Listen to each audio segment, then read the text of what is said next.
So I'm not quite sure if we're clicking here.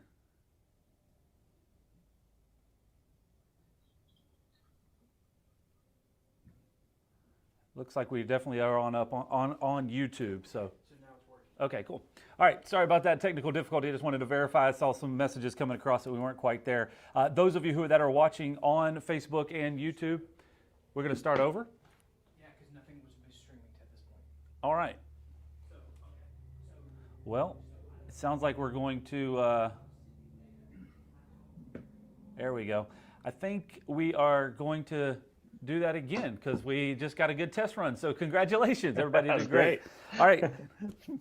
Those of you who are joining us on the live stream, we appreciate you being here. We had a little obvious technical difficulties. We got started, but we're doing something that I don't think any of us have done to this point before, but we are trying to bring all of the finest in our industry together to have a conversation and talk about the business world as it relates to the security professionals. So this panel that we have on here, I think is going to be a really cool conversation that we can chat about today. So thank you very much for being here. If you are on the chat on Facebook or YouTube, we've got that up. So if you have questions that you want to interject, please post those. If you're watching, go ahead and share that on your social channels on Facebook or YouTube and let other people know about it. Send the text messages out, get the word out. But we'll be here for the next hour or so chatting about some things relating to business as it applies to the security industry. So let's go ahead and kind of introduce the panel again. We already started this one time as a little bit of a run through, but we'll go ahead and get it a second time. And Sean, this time I'll make sure I pronounce your last name correctly. Sean Fagot. There you go. Sean Fagot, commercial Noble Locksmith here in San Diego. We do commercial, residential, and automotive work. We do a lot of car keys. That's our primary focus. And yeah, we've been in business for a little over 3 years, 4 employees, 3 service vans, and we do about $800,000 in annual revenue. And I know California is kind of really hard hit right now with the coronavirus and COVID-19 and the situation that's happening. How are things going there from your perspective? Well, things in San Diego aren't as bad as Los Angeles or San Francisco, but yeah, there's a stay-at-home order, so the streets are empty. It's weird. Yeah. But we're hanging in there. Awesome. Well, we're glad to have you on the call. And I think one of the interesting things today that you're going to see is we've got some representation across the country, so we should see and hear some different perspectives across the country. Next on the panel is Christy. Hey, Christy, how are you doing? Great. How are you? Fantastic. Glad to have you on the call. If you want to give us a little bit of introduction, obviously we can see from the sign behind you that you're posted down there at HL Flake. So give us a little bit of introduction. Yep, for sure. My name is Christy. I've worked in finance for about 20 years. I've been with HL Flake for 3, and then IKS since we merged a few months ago. And so I run the finance team over here, and I really enjoy it. It's been a lot of fun. Right now, we're holding down Houston. We are an essential business, so obviously operating from all 5 of our branches. And we've got probably 25 to 30 people in the office, but overall, over 100 employees between both companies and going strong. Awesome. Well, we're glad to have you here. I think the finance aspect of this, from the whole conversation about the economy and how that's impacting all industry right now, is going to be a major component. Sean is next on the list here. Sean McAuliffe. Hey, how are you doing down there? Good, Chad. Thanks for having me today. I guess locationally you're up there, but go ahead and give us a little bit of an introduction. That's right. So my name's Sean. I started International Key Supply back in 2012 here on Long Island, New York. 2017, I took over H.E. Mitchell Company in Portland, Oregon.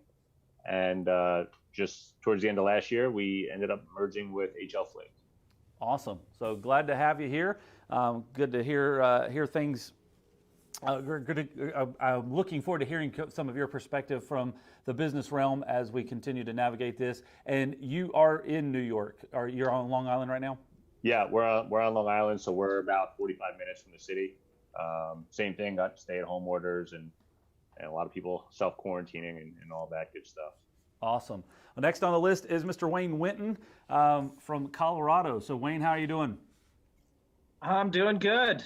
Thank you for the invite to come out here and join this panel. I'm sure we're all going to learn quite a bit from each other. I'm Wayne Winton with Tri-County Locksmith Service in Glenwood Springs, Colorado. For anybody that doesn't know where that is, it's kind of close to Aspen, which is kind of a resort, ski resort area where the big attorneys and the movie stars go play. So that's where the hometown is. I operate Wayne's Lock Shop as well, video-based education center, which in these times is what I really think the industry needs. And we've also provided some webinars free to HL Flake and to the locksmith community to try and start engaging in positive aspects of this pandemic and trying to get education out to people that could not have gone anywhere to go get it. These were some of the classes that we were going to teach at the event. So hopefully the information is getting spread out there and people are taking advantage of it. Awesome. Thank you for being here, Wayne. Next on the panel is Mr. Roger Courts. How you doing, Roger? Good. How are you today? And thanks for having me here today, Chad. Yeah, man. Give us a little bit of introduction. I am in Montgomery, Texas. I'm about an hour north of Christie. I'm I'm downstream from her, or I don't know, maybe upstream from her. I have a retail locksmith operation. We do automotive, we do commercial, we do residential work.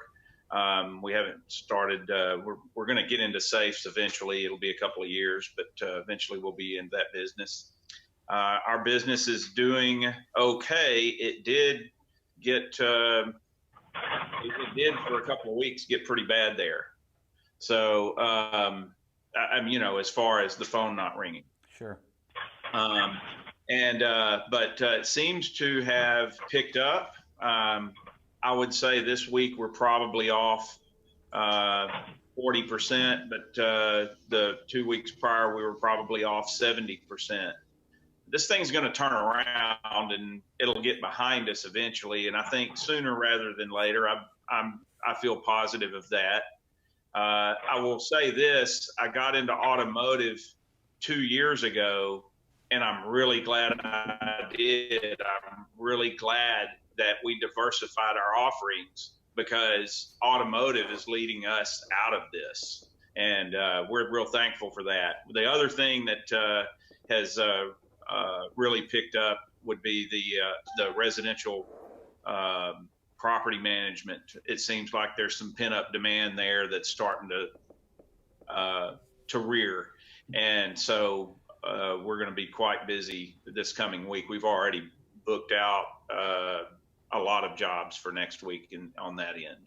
Awesome. Thank you very much, Roger. I really appreciate that. And I want to dive into that a little more, because diversification in your product offerings, I think, is something that we all have to be mindful of right now. I'll give you a little bit of introduction for myself. I'm part of an organization in Charlotte, North Carolina called LockDock Security. Right now we have 39 employees. We're running nearly 20 service trucks on the road. And we are in the same boat as many of you others right now, where the phone pace that we were regularly seeing for quite some time is dramatically decreased. We were in a fortunate state, and currently are, where we had a significant backlog of projects that we've been able to switch over to continue working on. So our team is continuing to plug ahead, but that obviously will come to an end as well at some point. So I think one of the conversations that I've been having with other business leaders across the country right now is exactly down the line of what Roger was talking about, is what's next. And I think Wayne kind of hit on it a little bit as well. What's next? How do you pivot? How do you adapt? Things are going to change outside of this process. It's not going to be back to, we're going to get through it, like Roger said, we're going to get through it, but it may not be exactly the same as it was before. And so what are the new ways of business that we're going to have to think about? And what are those things that we need to be mindful of as we get prepared for that next phase? So I think everybody kind of lined it out, some of their strengths, number of employees, and kind of range, and we're covering all the way from California to North Carolina and everywhere in between. So really appreciate you guys being on the call today. I'll toss this question out first, and I see there's a ton of chatter going on the YouTube comments as well, which keep those coming. We're going to siphon through those and get some good questions here just shortly. I really do want to dive into the question of the pivot. What you're doing right now, what are opportunities or ways that you're thinking that you need to adapt differently as we continue to go through this process? What is something that you have learned just in the last couple of weeks that you said, oh man, I wish I would have been better prepared for this, or this is something that we had to switch and change very quickly?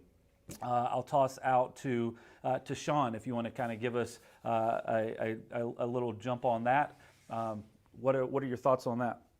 Sure. So, which Sean? This Sean or the other Sean?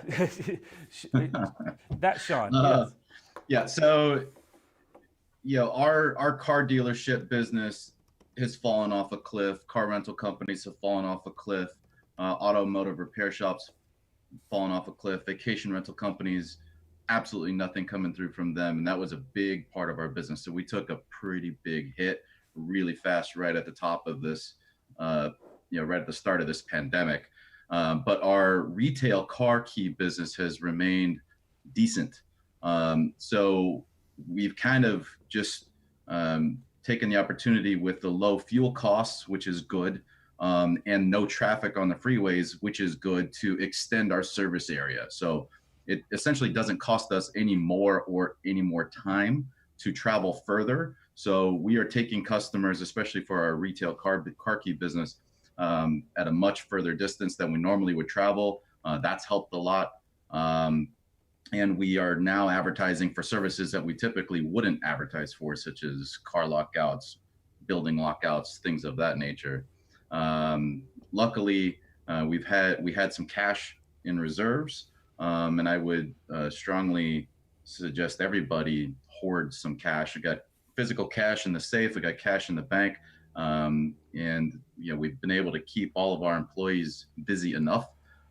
So as far as what we're doing, it's business as usual, advertising more, and willing to go further as far as our service area is concerned. And that's maintained our business and made up for the drop off in our wholesale business. Interesting thing that you just said, Sean, and I want to kind of toss back over to Roger to get a little bit of understanding on that aspect, because you mentioned automotive early on, and kind of my thought when you originally said that was exactly how you described the dealerships. All of those things have kind of shut down or slowed down significantly, and but your retail is still doing okay. Roger said that he was glad he diversified into auto because that's been a good thing right now. Roger, what are you seeing from the automotive side differently than Sean? No, I don't want to get into the prediction business on a regular basis, but I watch these things, and I think over the coming months, we're going to see an increase in our used car dealers volume, calling us out to make keys for cars that they, especially our tote the note customers. I think that they're going to start bringing some cars back for non-payment. I think things are going to slow down versus what we're used to. Even though I'm certain that we're going to come out of this, I think that it's going to be a tough road here for the next 2 to 3 years. I think our new car dealers are going to start selling fewer cars, and the used car dealers are going to start doing some more business. So I think that we've got an opportunity to make up business there. As far as automotive, that's what I see going on. And if you live in a state that has rental property requirements, just kind of to pivot over to that end of the business as well, I think we're going to see rental properties change hands more. I don't know if we're going to see actually the rental rates go up or the people moving or more properties being rented out, but I think that we're going to see more people moving. So I think that's another opportunity for us as locksmiths, is to take advantage of that potential market as well. In our state, there are certain requirements that have to be met upon change of tenants. So if you live in a state that has a change of tenants, be looking at those laws and see if there's opportunities for you there, because I think that business volume could possibly rise. So kind of keeping the theme along automotive, Sean McAuliffe, tagging down in that direction from my view.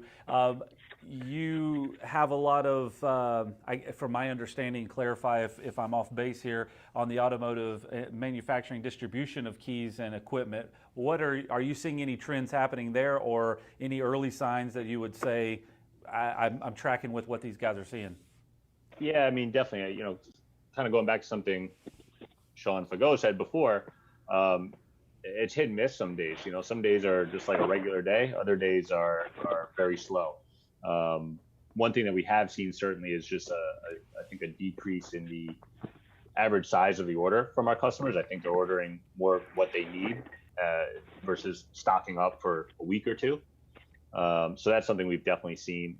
We're focusing on offering more education now. Obviously everybody has a little bit more downtime, whether we like it or not, right? So we can kind of do the things that we had wanted to do over the last few months but never had the time, right? So we're going to use the downtime that we have now to work on the projects that were on the back burner over the last few months. So that's something that we're going to be doing. But certainly it just seems like it's a bit of a roller coaster right now. But hopefully it'll start to go back up, climb back up soon. Yeah, it's interesting, and Christy may be able to chime in on this as well. Just kind of keeping in this theme of automotive and what you just said from an ordering standpoint. I know from our organization, that's kind of one of the things that we have really been mindful of is order what you need that's going to get billed. Right? Don't keep any excess inventory that you don't have to, which I've heard from manufacturing that a lot of distributors have been ramping up their inventory to have available resources. So Christy, what are you seeing from your end as far as ramping up inventory versus reduction of orders from your actual customer base? Right. So to Sean's point, we are seeing the smaller order sizes. We're making a lot of outbound calls now, really connecting with our customers.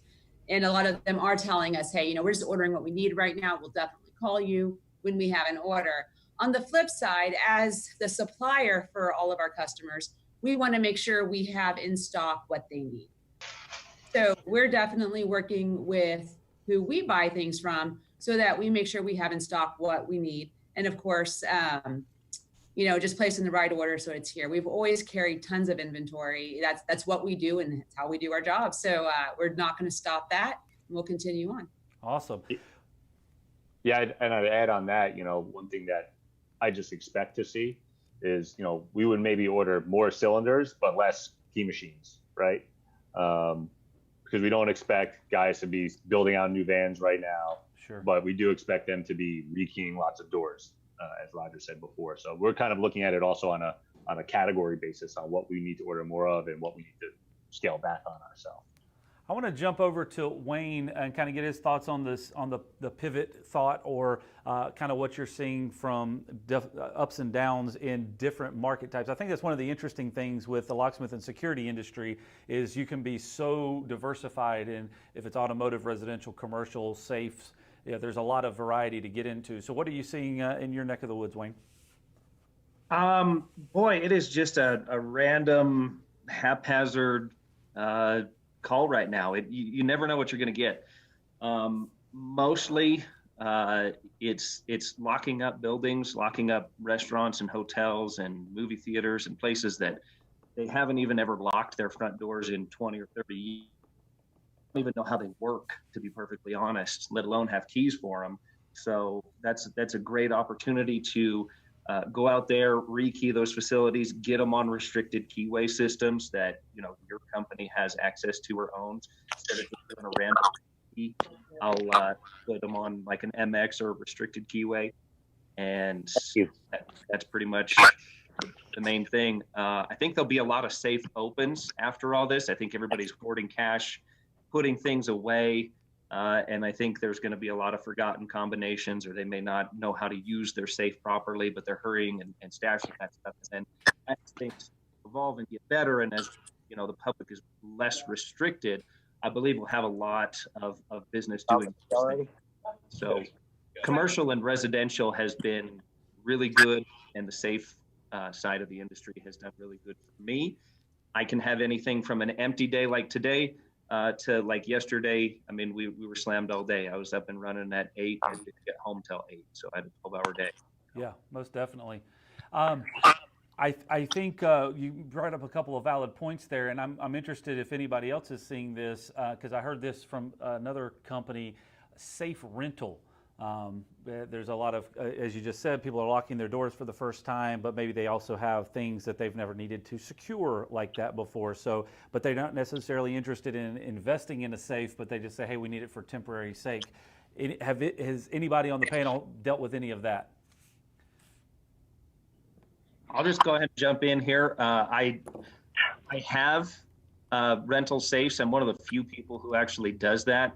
One of the nice things about being in the area that we are is Aspen offers a very diverse clientele and a high-end clientele. So you've got your beauty stores, your high-end, clothing and jewelry stores, and they will usually come in only for a month or two to do an event in the peak seasons of winter and summer. And safe rental is a fairly large part of my business. So I do have safes for rent that are TL rated, everything from Class Bs to gun safes to TL 30s. It's a great revenue because you take it, you drop it off, you get it, and you get both the safe back and probably usually about half of what the safe is worth. I mean, I've had rentals that, $2,500 to let a safe sit for 6 months and then go pick it up and then rent it back out to somebody else. I have had success with that. I haven't had any requests at this particular time, but we have had some safe servicing to make sure that those jewelry stores that are locking down, everything is working. And when they come back in 2 weeks or 30 days, everything will be working again, where they left off. Awesome. Anybody else seeing that from a safe standpoint?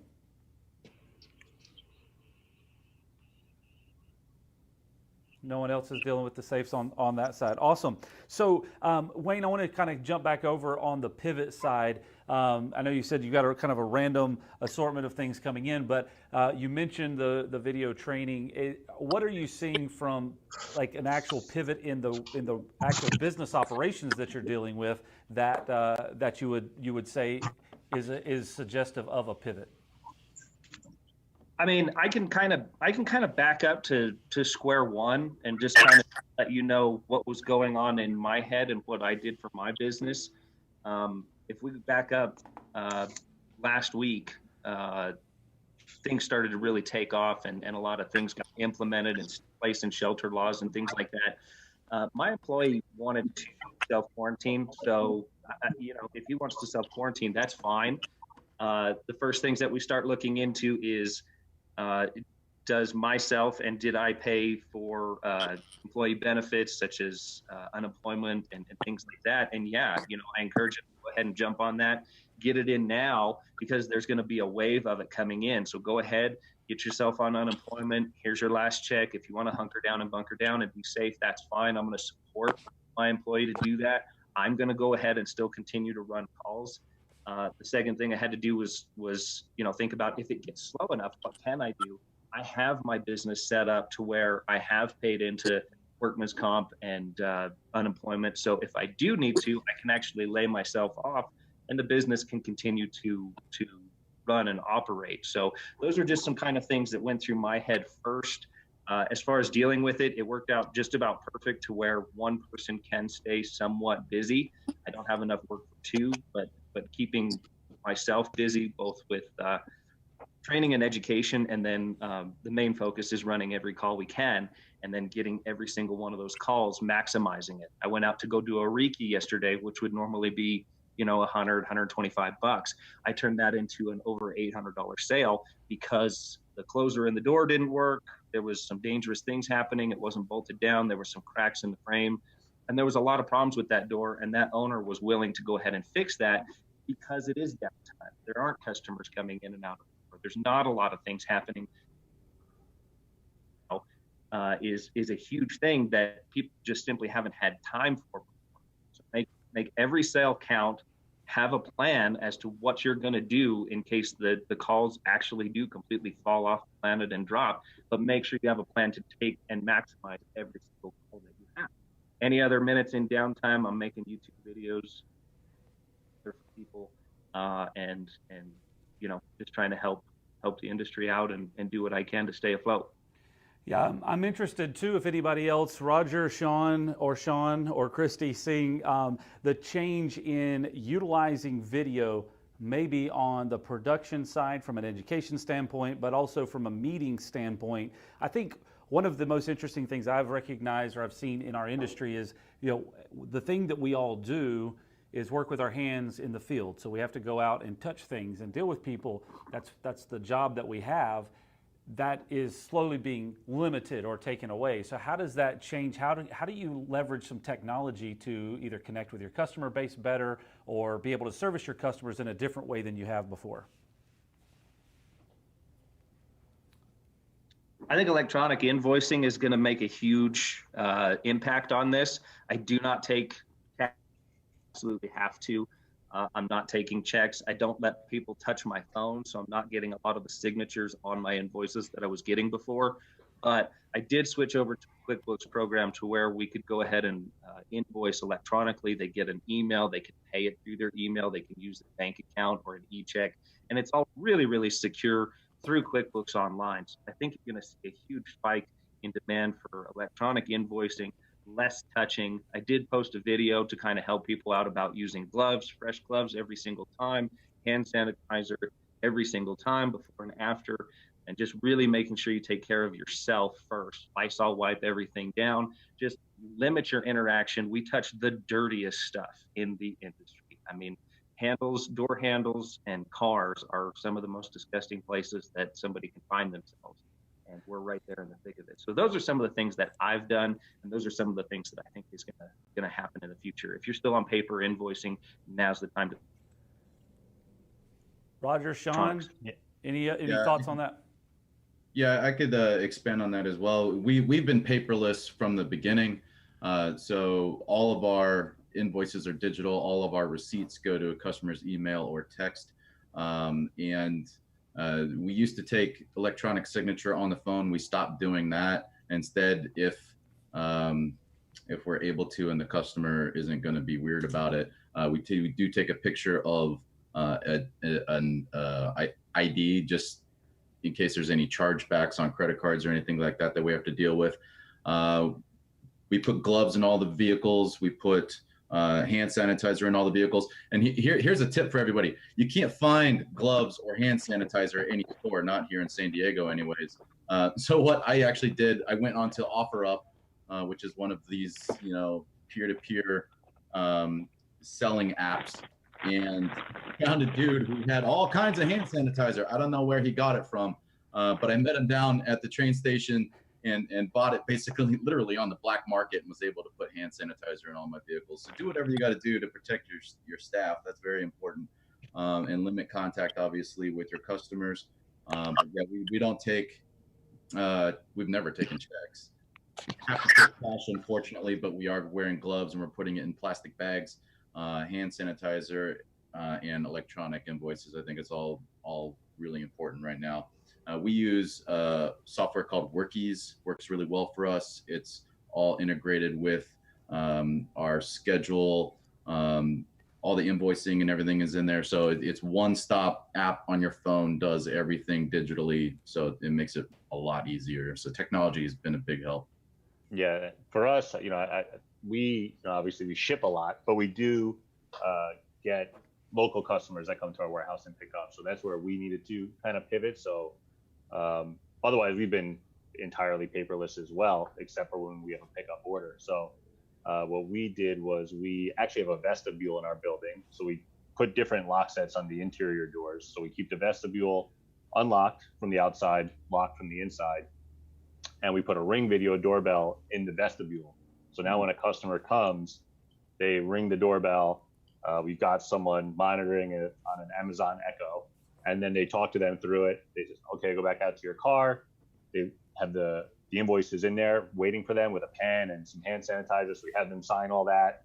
And then we call them back up and say, all right, your box is in the vestibule, go get it. So we never even come into contact with the customers anymore. So that was one of the ways that we had to pivot real quick. And just place some quick orders on Amazon to get some supplies. Luckily scored some hand sanitizer on Amazon, which was actually the refills for those like wall mounted, machines. Sure. And then I just ordered some of those wall mounted hand sanitizer holders from eBay. So we got pretty lucky there, and we were able to put that in the vestibule. So I The want only thing I would add, oh, I'm sorry, go ahead. Go ahead, Roger. The only thing I would add, I'm old school, still like my phone a lot, but this platform is perfect for that initial job interview when you have an applicant. I've used Zoom twice. I used it yesterday on a conference call with a customer out of Iowa where we were sharing a lot of information, which was kind of a nice thing. But as far as leveraging technology, I'm won over with this platform when we start hiring again later this year. I think that this would be a good, at least initial interview tool for us. So that would be what I would add. Very cool. I do want to talk about getting back into the business. There's a lot of questions popping up about pricing in the chat. Understanding, are you looking to majorly adjust your pricing model, applying discounts to try to initiate some business? So I do want to talk about that. But I also want to very quickly, if any of you want to talk about this, but from the stimulus packages that are coming out right now, I know there's a lot of chatter in the small business world about that. I don't know, Christy, if you have a lot of information on that you want to share, just some clarity, because I know there's so much misinformation all the time, but kind of how are you guys seeing this? And then I would also be interested from the business owner's perspective, what you're doing from a research perspective or interest in utilizing these packages. So Christy. For sure. We've definitely been following what the government's been putting out there, because if they're putting something out there for you to take advantage of in these difficult times, you definitely need to explore it.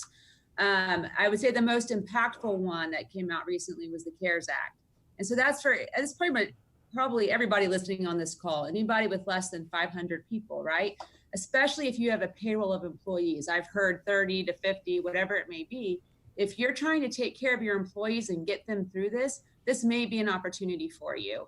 The most important thing I'm going to tell you right now, that if you have not done it, you need to contact your banker, because you have, for the CARES Act, to get that loan, which a good portion of it's forgivable based off of your payroll, you've got to go through your bank. You cannot go through the Small Business Association. Now, of course, they're the ones that are monitoring it and issuing it, but you've got to go through your bank. And so if you've not reached out to your bank yet, I would highly suggest you do that, and they'll get you started. And if we have time later on the call, and you're interested, we can kind of walk through what kind of documents and data you should be gathering right now for that. But if I can say one thing, get with your bank. And there's also some other opportunities out there. There's a smaller grant. There's a $10,000 grant that you can also apply through straight at SBA.gov. And that will also help you again with payroll. So before you decide to lay off employees or let them go furlough or they go to unemployment, that's something, if you've got the business that you can sustain it and you still need help covering payroll, that might be an opportunity for you to cover.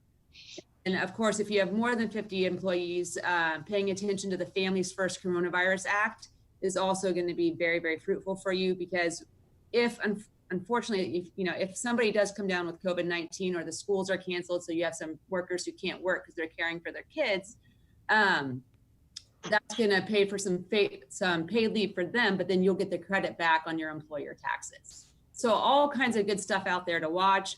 A good place to go is www.sba.gov/coronavirus. And that has everything listed right there for you. Very good information. Any of the other business owners on here looking at this or have done research, maybe have started the process? Yes, we actually applied for that last night. I got a a message from a very respected member. He has to be anonymous, but I did get a link, and they said that they were successful in applying and getting these loans. Number one, from my understanding, allegedly, in my opinion, what it said was, and what I got out of it was, you're applying for a loan or a grant that doesn't have to really be paid back for that up to $10,000. but they're also going to be limited. People that can apply for it, and it's going to be on a first come, first served basis. So if you haven't applied for that, go ahead and do so. The link I have is sba.gov/disaster. And those are the things that you want to look for in there. It seems like if you lost $1 from now revenue wise to what you were doing last year, you apply. If you have less than 500 employees, you apply. You can apply. And it also sounds like it doesn't have to actually be paid back. You can also apply multiple times if you have multiple EIN numbers. So if you have 2 or 3 or 4 separate businesses, each one of those businesses with an EIN number is eligible for this loan. So don't think you're just eligible for one. From my understanding, this is just me filling this application out last night, is it's almost $10,000 in free money. So. Sean, did you you have anything to add on that? I saw you kind of raising your hand. Yeah, I was just going to say that we're definitely going to be taking the SBA loan. That's the loan that the amount can go up to, is my understanding anyways, 250% of your monthly payroll. And so long as you don't lay anybody off in 4 months and you spend that money towards business expenses and payroll, I think specifically, then that amount is forgiven or becomes a grant. So we're definitely going to be looking at that. Our business has slowed. We still do have decent revenue to keep our payroll funded. So I think that would just be a good buffer in case things do get slower. We do not have plans on laying anybody off, and I would even be willing to take on a little bit of debt to avoid that for the following reason. Unemployment benefits are so high right now where laid off employees would essentially be making or receiving from the government their full pay. So it would be very difficult if you let anybody go to bring them back until their unemployment benefits ran out.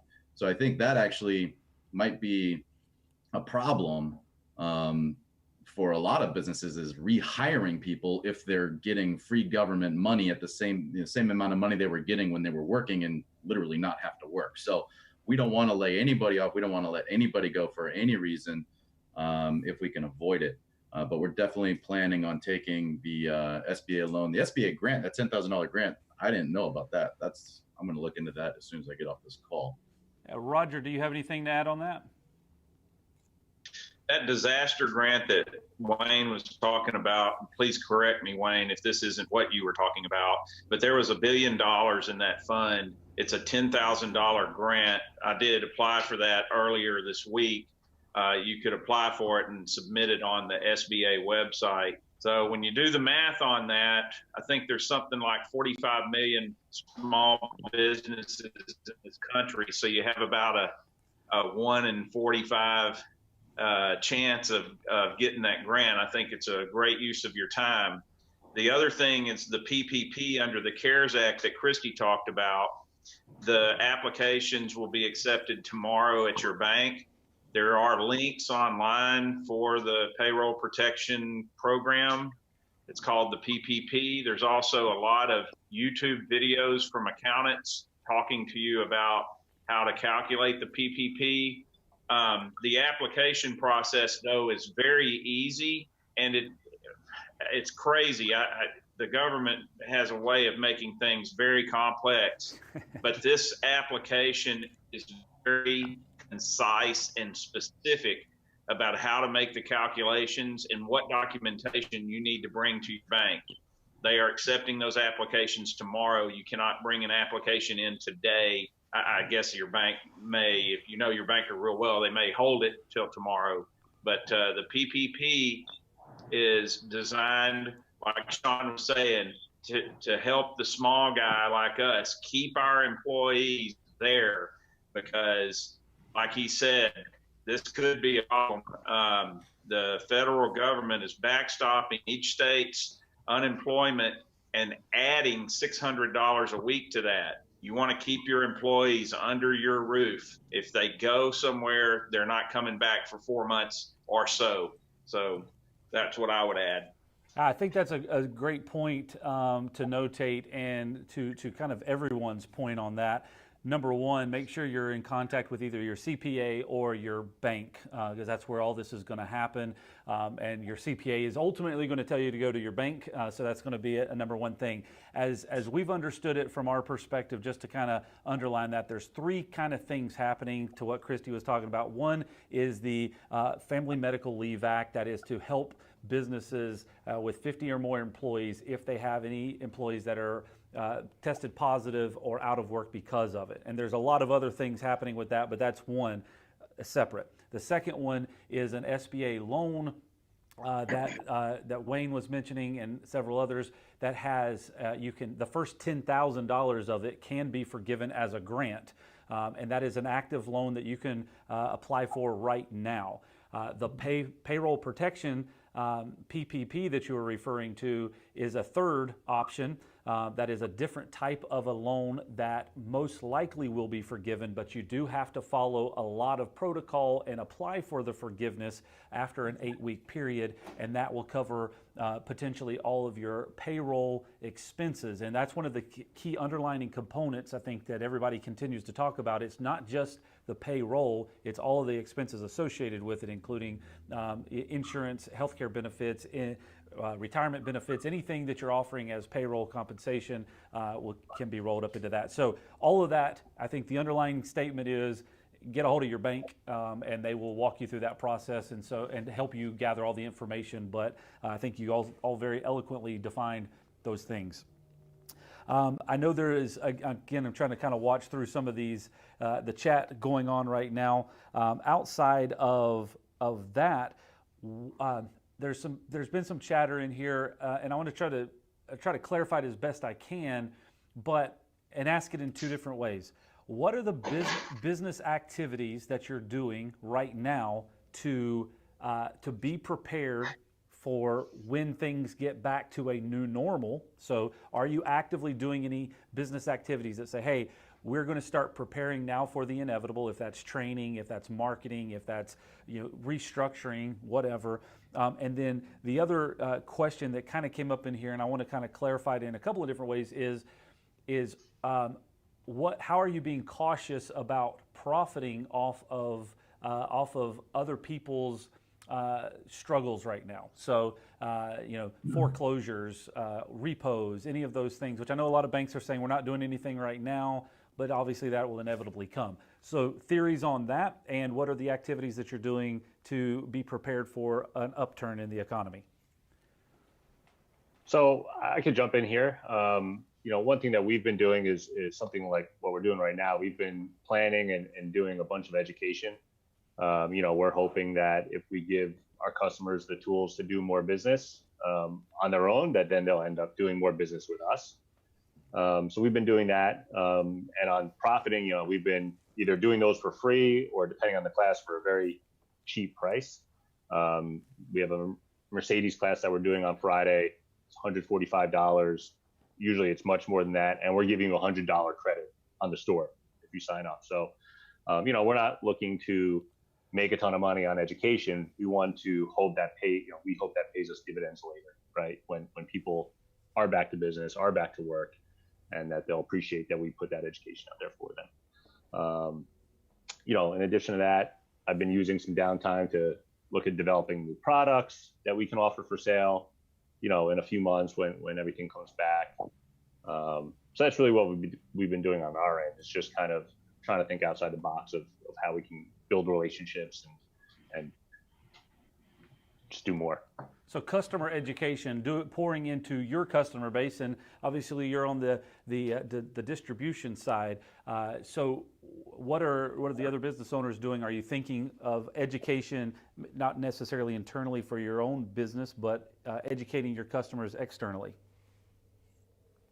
Yeah, we want to go ahead and educate the public. We want to go ahead and educate, anything you can. I mean, right now, the main focus that I can tell people is focus on your social media, focus on your company accounts, get into those community pages. There's a ton of Facebook community pages. What you want to do is you don't want to blast those with advertising. you want to go ahead and go in there and be a participating member. You want to go donate to any charities. And the first thing that we did is we loaded up some toilet paper and some food.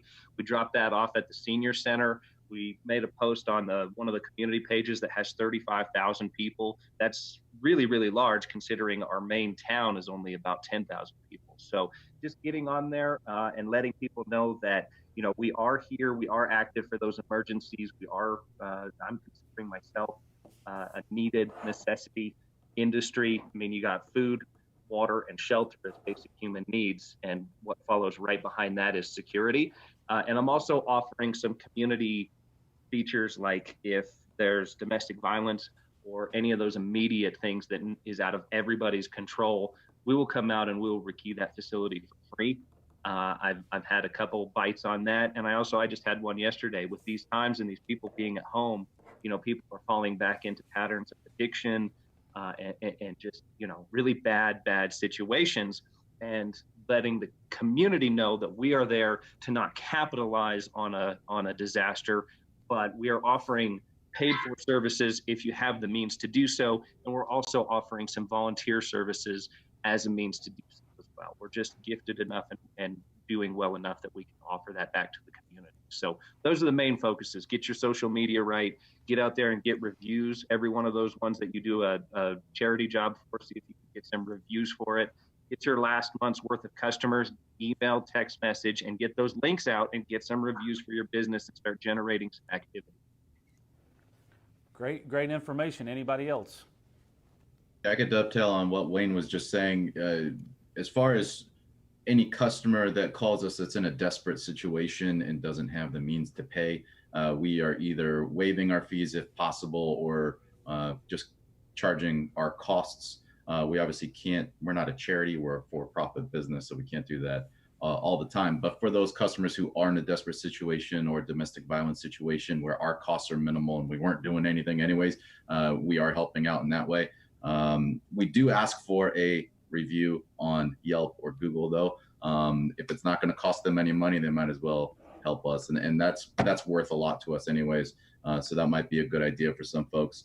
Help your community out, get help in return, even if there's no monetary benefit to that job, especially if it's a simple, you know, one lock rekey or something like that. Your costs are nothing. So we're happy to do those things where it makes sense. And, you know, you can be sure that person, when times are good, they're going to call us back in the future. So yeah, and as far as what was the second part of your question, or the first part of your question earlier? Yeah. So what are ways that you are looking to prepare for the uptick? And yeah, go ahead.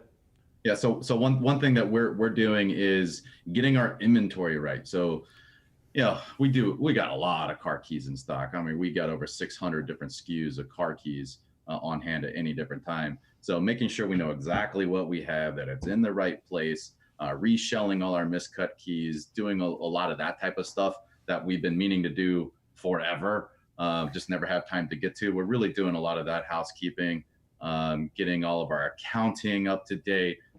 So really taking advantage of doing all the housekeeping type stuff that we've been meaning to do that has a real a benefit, you know, and at literally dollars sitting in bags of miscut keys. Well, let's get those reshelled and get them counted back into our inventory. So that's another thing that we're doing. Awesome. You know, that's a fantastic idea. You know, a lot of businesses that come out stronger are ones that take these times to do process improvements. And that's really what you're doing, is improving your processes and your controls. And so that's another thing I would definitely emphasize, is making sure you take the time for that, so that when business picks back up, and it will pick back up, that you're ready to go even stronger and you're more profitable. Good point. Anybody else?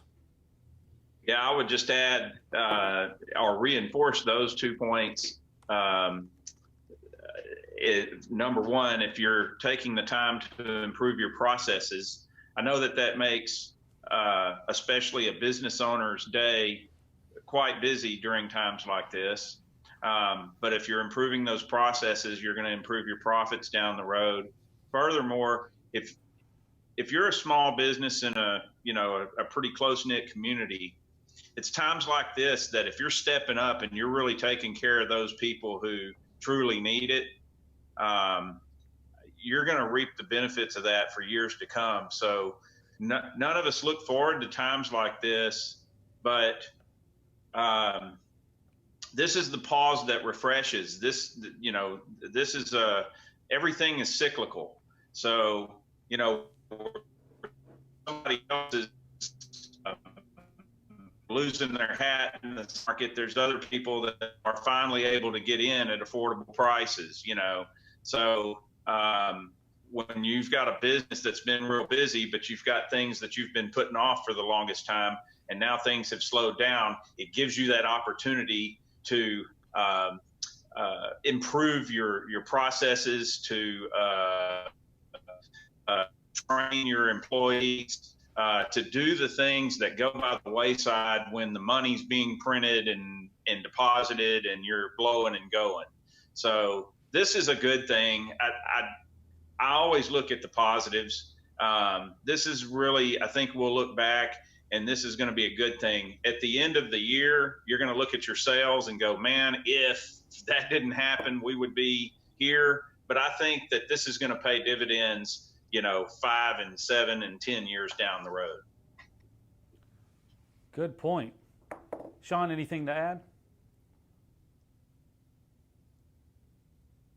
Sean McAuliffe. Yeah, on the process flow, I mean, specifically, I can speak to something. I've been working from home for the last 3 weeks, but yesterday I went and visited the warehouse, and because of the social distancing and everything, we've actually split our warehouse into shifts so that we can have people more spread apart, but still hopefully as many man hours being worked in a day, so we can pick all our orders. And yesterday when I was there, I picked a few orders. And, we have a process that we put labels in every single bag, right? And that means those labels need to be printed, they need to be restocked, they need to be, labels need to be loaded into a printer. And we had them only coming out of one computer. And our warehouse is much bigger than it used to be. So now sometimes you're walking back and forth, 100 feet every 10 minutes to print labels. So this is one of the rare cases where I said, all right, I'm just going to spend money now, put another workstation in the warehouse that we can print labels on, and save all that time when we have a limited staff of walking back and forth to this computer, and where people end up bunching up online to print the labels that they need. So this was one of those rare times where I'll spend money right now that we'll see a return almost right away, just the amount of time we'll save. So I think it is important. You have the downtime, like Sean and Roger were saying, do those things that you've been putting on the back burner for 6 months, and it'll pay dividends over the next few months. Well, I think you have a valid point there that the service business side of things can take into consideration as well. If we have the ability to do process improvement and downtime to make those changes, our customers do as well. So there are going to be some of our customer base that are in a commercial facility that are putting off projects because it's too hectic to do that. Well, now they have a lot of opportunity for downtime. So I know in our particular business, we've seen kind of an uptick in some areas where, hey, the exterior doors, we've been needing to get fixed for a long time, but it's always busy and people are coming through them. So, hey, it's not busy right now. Let's go ahead and spend the time to get it taken care of the right way. So just thinking through those opportunities. A couple of more questions as we wrap up here. What are you doing to communicate? And I think Wayne touched on it a little bit, but what are you doing to communicate to your customers? And I'm talking very tactically here. What are some things that you're doing to communicate your status and availability to your customers? I know for us here personally, we're doing a lot of social output. We're doing email marketing, videos and all that, but we still have folks calling us and saying, hey, are you open? Are you able to do work? So I guess let's just kind of hit it from the top. Sean Fagot, what are you guys doing from a communication standpoint? Yeah, I think just the number one thing everybody should do is contact all of your customers, especially all your big ones. Even if they're not operational, they need to know that you are. And a lot of people assume that you're shut down just like they are. So just let them know you're still working, you're still in business, you can still come out and service their building, their vehicles, whatever they need. Just put that bug in their head, because even if they don't need it today, they might have a break-in tomorrow night. So they need to know that you're open. So just put that out there in the universe. Let everybody know that you are operational. not necessarily even a pushy, sales type message. Just a notification. We're here for you if you need us. Wayne, we'll hit you and then go Roger. Okay, I mean, I've got several contingency plans in place for that. Number one, like I said, anybody that I've contacted via email or text message this year, and I'm really driving almost all of my sales, almost every single sale, into having some kind of a paper trail on text message, simply because with my business, I am I'm everything. I'm the bill collector, the tech, I'm everything. So I got to have that go back to refer to. So making sure that we reach back out to those people, make sure they were all taken care of, get those review links out there for Google and Yelp and Facebook and all of these things. Get in your community pages, like I mentioned, get out there. Don't hammer them with advertising. Just go there and participate in active conversations. Or if you have something free to offer, then go ahead and offer it on there. Hey, buy one, get one free key or something like that. Give something away to those, and that's going to allow you to get your name out there and your business out there, and then not get booted from the community as well. I mean, when I was building my business in 2012, we were just coming out of the recession. I just got thrown into business ownership and locksmithing in general all at the same time. One of the things that I used was I'd walk around with a can of lubrication and walk around and offer a free lock service and get your sticker right there on the door. So when they have that problem, when they have that rekey, that emergency problem, the door doesn't work, door closed, thing like that, they're staring at this literal solution to that. And it doesn't really cost you anything, and it doesn't really cost them anything. You're getting your name out there, you're meeting people face to face, and you're burning your brand and your image into them. Some of those tactics may not work until a lot of the restrictions get lifted, but those are definitely some strategic tactics that we've used. And we also kind of branch further out to those areas that do not have a locksmith and don't have anybody for 100 miles. Go to those facilities, go to those towns, mention it in their newspaper a week or two ahead of time that you're going to be there and you're not going to charge a service call for any of those calls. And I will go up to a little tiny town that has 500 people, and they are joyous to see me, and I will still walk out of that town with a really, really good day, almost what I would have made doing the regular job. So those are some suggestions. Roger. I would just make sure that anybody that you have contacted, that you have all of their information in your, updated and in your contact list. Make sure that's all updated and that they can hear from you. To Sean's point, making sure that everybody knows that you are operational at this time, that you are working. You may be working with a limited staff, but you're there for them. In our county, we have a stay-at-home order, like many counties across the country. However, security services are considered essential, and we can go out and we can do repairs. We repaired a lock for a gentleman at his home yesterday. Couldn't lock his front door. He didn't feel safe. He felt like that it was important. So I would just say that. The other thing I would say is during this downtime, as far as communicating with your customers, is, and one of the panelists here is an absolute pro at this, Wayne, but if you can make some YouTube videos, put them up on your channel, go through a lot of DIY stuff that the customer can do for themselves at home in times like this, that they may not feel comfortable having somebody out, that it would be nice for them to be able to your library, see how to change R2 battery in their old remote head key, something like that. So capitalize on that. There's no excuse to be sitting around right now and having grass grow under your feet. There is a voluminous amount of things that the small business owner can do so that that small business owner emerges from this stronger. And it may not be apparent, right away, but as time goes on, you'll get the benefits of making sure that you were using your time wisely here. Thank you, Roger. You cut out there a little bit at the end. Sean McAuliffe, Christy, anything you'd like to add on that side? Yeah, I mean, for us, we've just been keeping our website updated. We have a pop-up notification that we're able to edit on the fly. So, we just put that we're open and shipping orders as usual. We had a bit of a delay the other day, so we updated to say, hey, the cutoff time right now is 12 o'clock for a same day order. The next day, put it back to 3 o'clock. So we've just been doing that, keeping everyone up to date through our website, on our Facebook group, and obviously we're not retail facing, so it's a little bit different there, but if you do have a website, you'd want to put that on that. Make sure your Google hours are correct. Make sure your Facebook, you post it on there, and just anywhere you can, just get it out there that you're still open and doing business. Good point. Christy, anything to add? And the only other thing on top of that, we're using this opportunity to do outbound calls as well, informing our customers that, hey, we have all these cool video opportunities coming up or whatnot, as well as just letting you know we're open when you need us.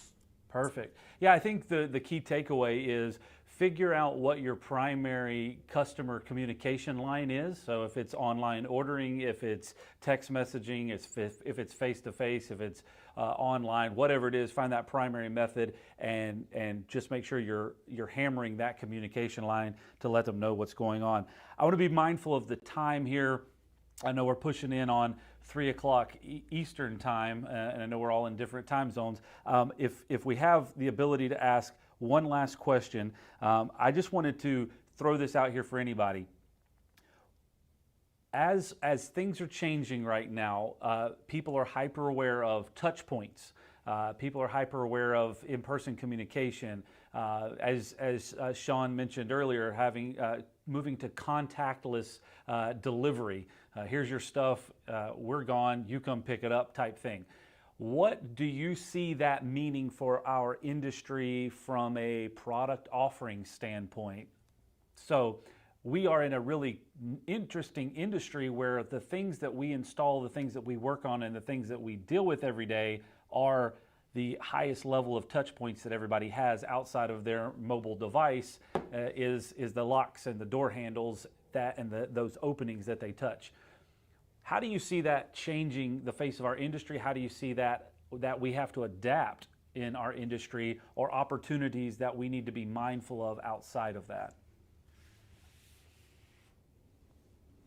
I'll just go ahead and jump in on that one too.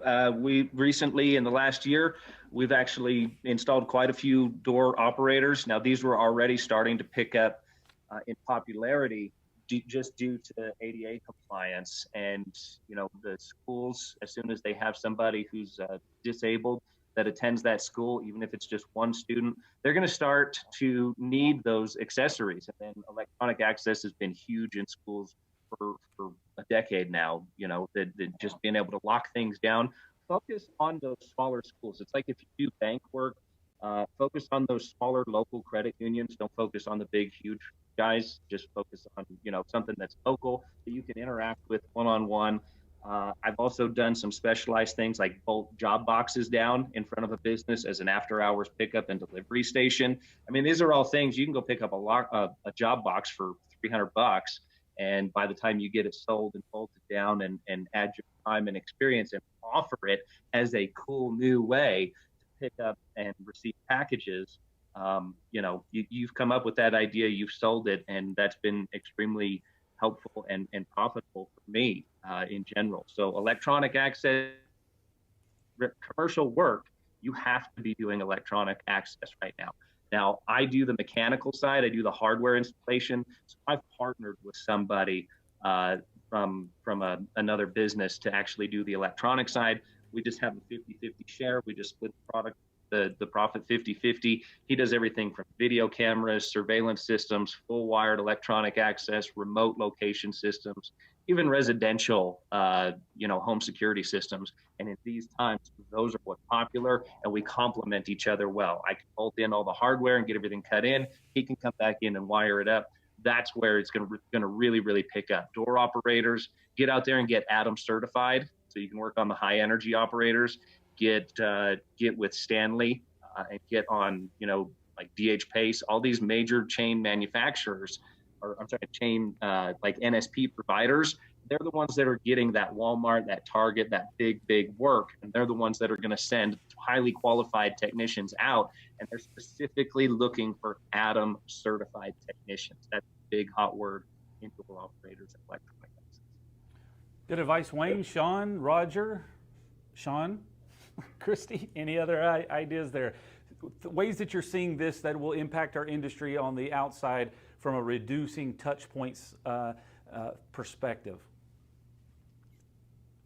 Yeah, I know. I mean, I'm not the commercial guy, I'm the auto guy, but certainly we've seen some products that look promising in terms of touchless switches for operators. So instead of having the button, the handicap button, it's just a touchless sensor. So you put your hand over it without touching it, right? Yeah. So that's something we'll be looking at, and just from a common sense point of view, I think that makes sense that some companies are going to want to be installing this, right? Most definitely. I think that's going to be a major component is reducing touch points. I think you can definitely apply that at every aspect. Just in way of closing, Sean, Roger, Christy, anything you wanted to add on that? I just want to make sure I give time for that. Cool. Thank you very much, everybody who has been here today and spent time. It seems like there's a lot of conversation happening on the chat stream. A lot of people appreciating the information that you're sharing. I did want to, just in way of closing, if this is of interest to you on a regular basis, I think community is vital in this time. We're talking about isolation. We're talking about social distancing. But as business owners, as business leaders, as leaders in the industry, I think that it's the most important time to come together, communicate, brainstorm, share ideas, have that think tank together. I have been fortunate to be able to be surrounded by a great group of people over the past week and a half. We started a quote-unquote business meeting at 4 o'clock every day Eastern time. It's an open call for anybody that wants to join. You can jump on. We talk about things like this. It's an interactive group of folks that we're just sharing ideas, thinking and trying to collaborate and come up with ways that we can adapt and pivot in this time. Today, we will be doing that again. We've been doing it Monday through Friday at 4 p.m. every day. You can find out information on that by going to locdoc.net/business meeting, and you can join in. You can put a calendar invitation if you want to jump in.